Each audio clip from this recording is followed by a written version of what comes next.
Sometimes you just don't feel like getting out all the ingredients and measuring it to make some cookies, but I've got a hack for you, so stick around.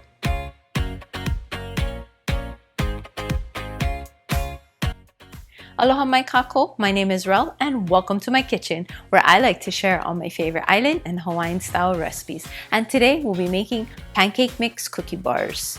That's right, pancake mix. After all, pancake mix is flour, sugar, leavening, all the stuff you need to make cookies anyway. But no chilling the dough, no rolling the dough. It's baked into a pan and cut into bars. Super easy baking, super easy cleanup, win-win in my books. So hele mai, come along and let's make some pancake mix cookie bars.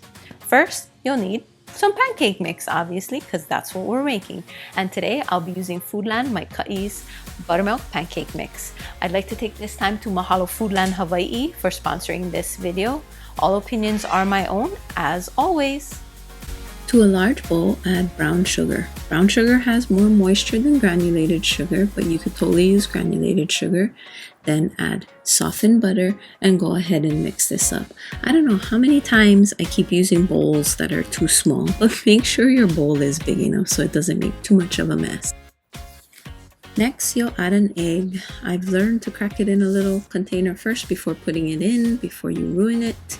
And then go ahead and add some vanilla extract. I have a recipe for homemade vanilla extract. I'll link that in the tag above. Then you want to whisk everything until well combined. Then you're going to add the pancake mix. I'm using the buttermilk mix here, but they have a few other options and you can totally make different flavors if you'd like. You end up using one whole bag. I'm not sure why I decided to measure it out here, but it's about 2 cups. So you'll add the flour to the mix and slowly turn the beaters on so you don't make even more of a mess.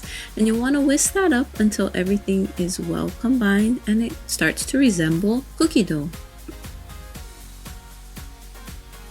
Then you'll want to grease a 9x9 baking dish. This makes soft, chewy cookies. If you want more crispy cookies, then use a 9x13 baking dish.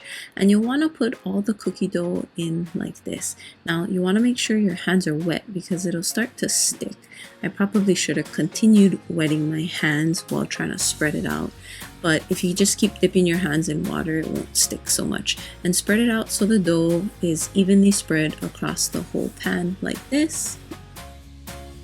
Then you'll put it into a preheated oven that was at 350 degrees and you're going to bake for 15 to 18 minutes. This will make soft chewy cookies. If you want crispy cookies, bake it longer. And then you'll let it cool completely and you'll cut them into squares. A 9x9 pan like this will go ahead and make nice even 9 squares out of it. I always try to cut perfectly even pieces and it never works out. My lines are always crooked. Anybody else have the same problem? Oh well. Then you'll put the brownies on a piece of parchment paper. And of course, I wanted to make these Halloween themed. So what I did was I took black melting chocolates, melted it up, put it in a little Ziploc bag like this, cut the tip off, and I just went back and forth to make lines going across the top of the cookie bars. You can use any brand of chocolate candy melts that you'd like. If you're having a hard time getting it melted, you can totally add a little bit of Crisco and that'll thin it out. The humidity here in Hawaii makes it a little difficult to get chocolate to work correctly. So this orange, I also did the same thing. And this one was a little bit thicker than the black. These are white chocolate that are dyed to make different colors. But anyway, you go ahead and make the designs however you want on the top. And that's how you make pancake mix cookie bars. If you make this recipe or any of my other recipes, please tag me. I love seeing all your creations. If you want to see more cookies, then check out this playlist here. Or if you want to see what YouTube thinks you should watch, then check out this video here. And until next time, ahui ho! Thank you for watching my mom's video.